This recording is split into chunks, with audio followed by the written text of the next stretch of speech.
ኢማሙ ቡኻሪና ሙስሊም የሚከተለውን ዘግበዋል። ከዕለታት አንድ ቀን ረሱል ሰለላሁ ዐለይሂ ወሰለም በሁለት ቀብሮች መሃል ሲያልፉ እንዲህ አሉ። እነኚህ ሁለት ቀብሮች እየተቀጡ ነው። በከባባድ ወንጀሎች ምክንያት አይደለም እየተቀጡ ያሉት። አንደኛው ወሬ ያዋስድ ነበር። የሰማኸውን ወሬ ሁሉ ማስተላለፍ የለብህም። ሰዎች ቅር የሚሰኙበትና እርስ በርሳቸው እንዲጣሉና እንዲቀያየሙ የሚያደርግ ወሬ ስትሰማ ማውራት የለብህም። ይህ ወሬ ከአንዱ ወደ ሌላ ማዋሰድ በቀብር ውስጥ ቅጣት ከሚያመጡ ተግባራት ነው። እናም ጥንቃቄ ማድረግ ያስፈልጋል። እንደ ቀላል መታየት የለበትም።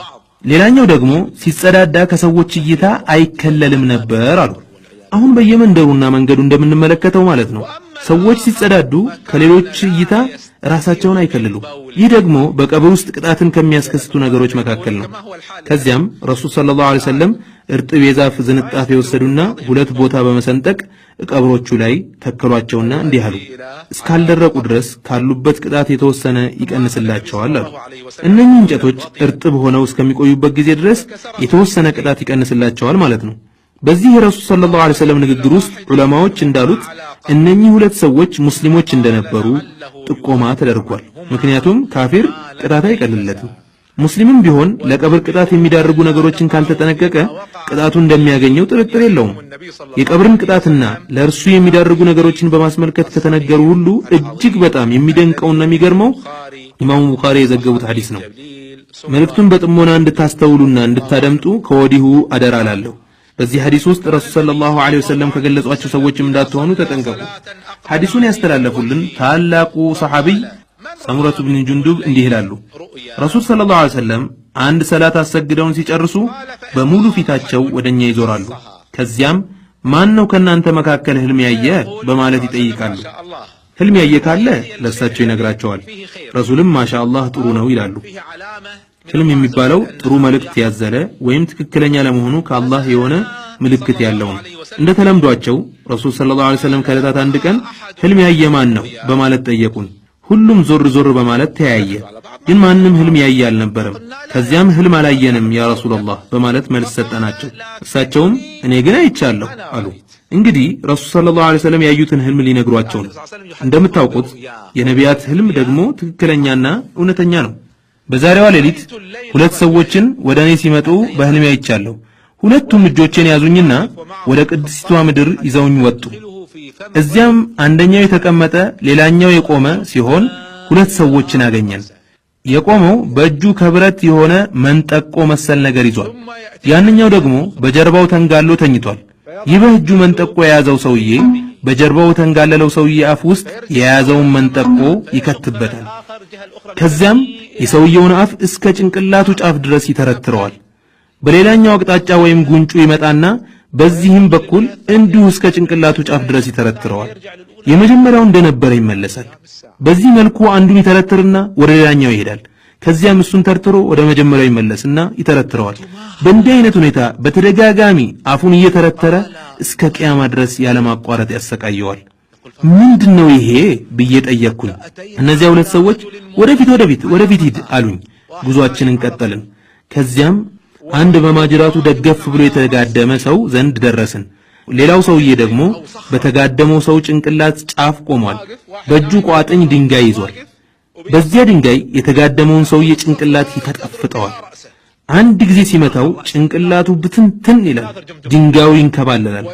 በዚህም ጊዜ ቆሞ ሲመታው የነበረው ሰውዬ ድንጋዩን ሊያመጣ ይሄዳል። እሱ ድንጋዩን ይዞ ሲመለስ የዛንኛው ጭንቅላት እንደነበረ ይመለሳል። በድጋሚ በድንጋዩ ጭንቅላቱን ይፈጠፍጠዋል። ጭንቅላቱ ፍጥፍጥ ብሎ ይበታተናል። በዚህ መልኩ በተደጋጋሚ ጭንቅላቱን በመፈጥፈጥ እስከ ቂያማ ድረስ ያሰቃየዋል።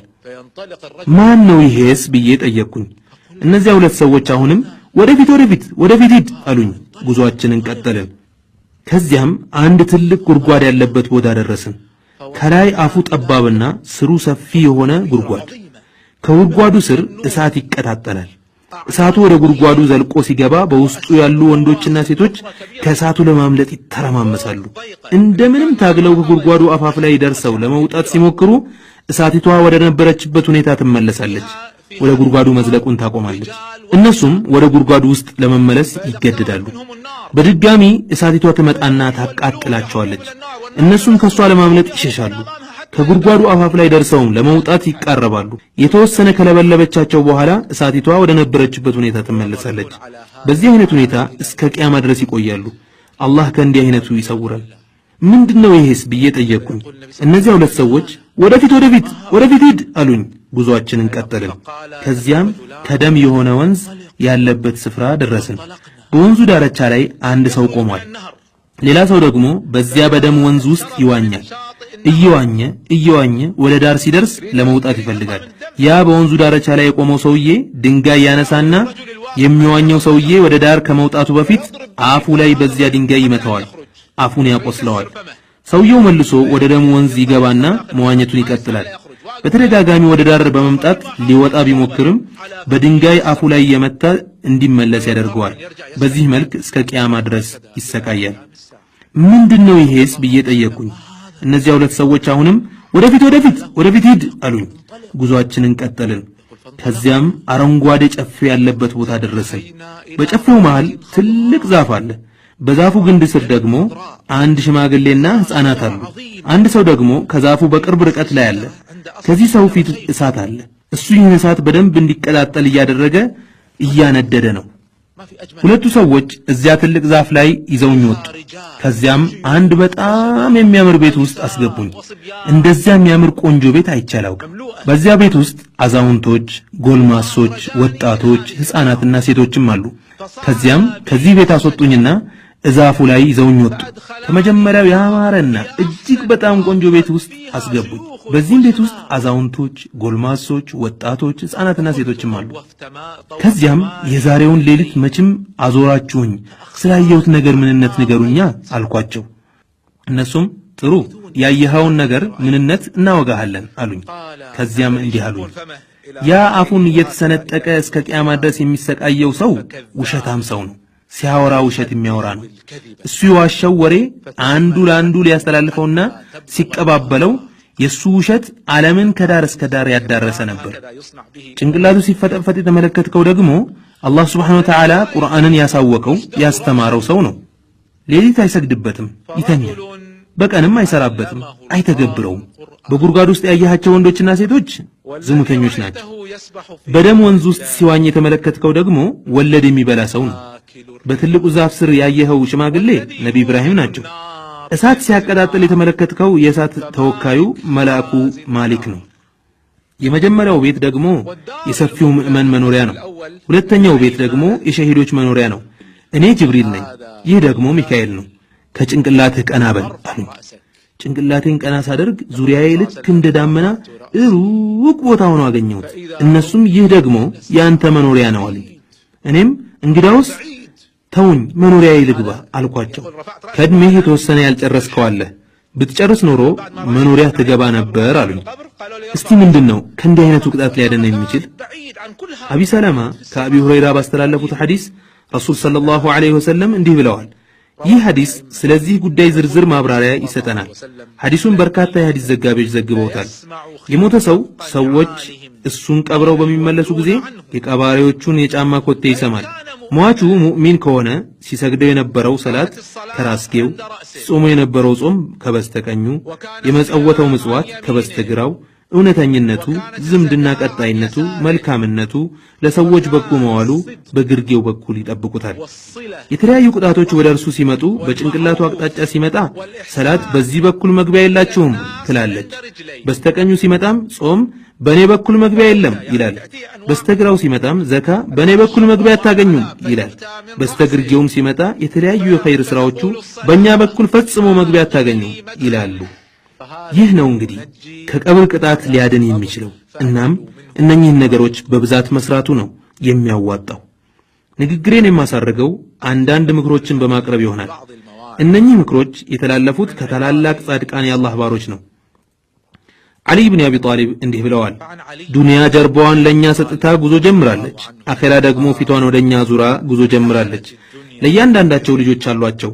የአኺራ ልጆች ሁኑ፣ የዱንያ ልጆች አትሁኑ። ዛሬ ስራ ብቻ ነው፣ ቁጥጥር ኦዲት የለም። ነገ ደግሞ ቁጥጥር ኦዲት እንጂ ስራ የለም። ቡኻሪ ዘግበውታል። በኢማሙ ቁርጡቢ የምክር ጥንቅር ውስጥ የሚከተለው ተዘግቧል። አንተ ተላላ ስለ ሞትና ጣረሞት ስለ መራራውና አስቸጋሪው ጽዋው አስተንትን አስብ። የሞት ቀጠሮ ምን አይነት እውነተኛ ቀጠሮ ነው? ፍርዱስ ምን አይነት ፍትሃዊ ፍርድ ነው? ሞት ለቀልቦች ባስደንጋጭነቱ ለአይኖችም ባስለቃሽነቱ በቂ ነው። ለተሰበሰቡት በበታኝነቱ በጥፍጥና ቆራጭነቱ በምኞት አሰናካይነቱ ተወዳዳሪ የለውም። ለመሆኑ አንተ የሰው ልጅ ሆይ ስላወዳደቅህና ካለህበት ቦታ ስለመዘዋወርህ አስበህ አስተንትነህ ታውቃለህን? ከሰፊውና ከተንጣለለው መኖሪያህ ወደ ጠባቡና አስጨናቂ ወደ ሆነው ስትዘዋወር ጓደኛ ዘመድ ወዳጆች ሁሉ ሲከዱህ ወንድምህ ሚስጥረኛህ ሲያኮርፍህ ከሚደላው ፍራሽህ ከሚለሰልሰው አንሶላና ብርድ ልብስህ ውስጥ ወደ ትቢያ አቧራ ስትወሰድ ከዚያ ድሎት መኝታህ በአፈርና በጭቃ ሲመርጉህ እስቲሰበው አንተ ንብረት ሰብሳቢ ሆይ አንተ በግንባታ ሥራ የተወጠርክ ሆይ ወላሂ ከዚህ ሁሉ ንብረቶች ውስጥ አንዲት ከፈን ብቻ ነች ያንተ። እሷም ብትሆን ከቆይታ በኋላ ጠፊ ናት። ገላህም ቢሆን የአፈርና የምስጥ ቀለብ ነው። እስቲ የታለ ያ የሰበሰብከው ንብረትህ ከዚህ አስከፊና አስፈሪ ክስተት አድኖሃልን? በፍጹም እንደውም ለማያመሰግንህ ነው ትተኸው የመጣኸው። አንተ ግን ምክንያት ወደማይቀበልህ ከነጭቅቅትህ ከነወንጀልህ ነው የመጣኸው። ታላቁ ሰሐቢ አቢ ደርዳ ደግሞ የሚከተለውን ምክር አስተላልፈውልናል። 3 ነገሮች ያስቁኛል፣ ሌሎች 3 ነገሮች ደግሞ ያስለቅሱኛል። 3ቱ ያሳቁኝ ነገሮች ሞት እያሳደደው ዱንያን የሚመኝ ሰው፣ ያልተዘነጋ እሱ ግን ዝንጉ የሆነ ሰው፣ እሱ በስሜቱና በፍላጎት ውስጥ በመፈንጨት ራሱን ረስቷል፣ የተፈጠረለትን ዓላማ ዘንግቷል፣ በዘፈን በጭፈራ በዝሙት በሐሺሽ ተዘናግቷል። አላህ ግን እርሱን የሚዘነጋው ወይም የሚረሳው አይደለም። 3ኛው ያሳቀኝ አላህ ወዶለታል ወይስ ተቆጥቶበታል ሳያውቅ በሙሉ አፉ ከት ብሎ የሚስቅ ሰው ነው። 3ቱ ደግሞ የሚያስለቅሱኝ የመጀመሪያው ወዳጆቼን ሙሐመድና ጓደኞቹን መለያየቴ ነው። ሁለተኛው በጣራሞት ላይ ያለ አስጨናቂ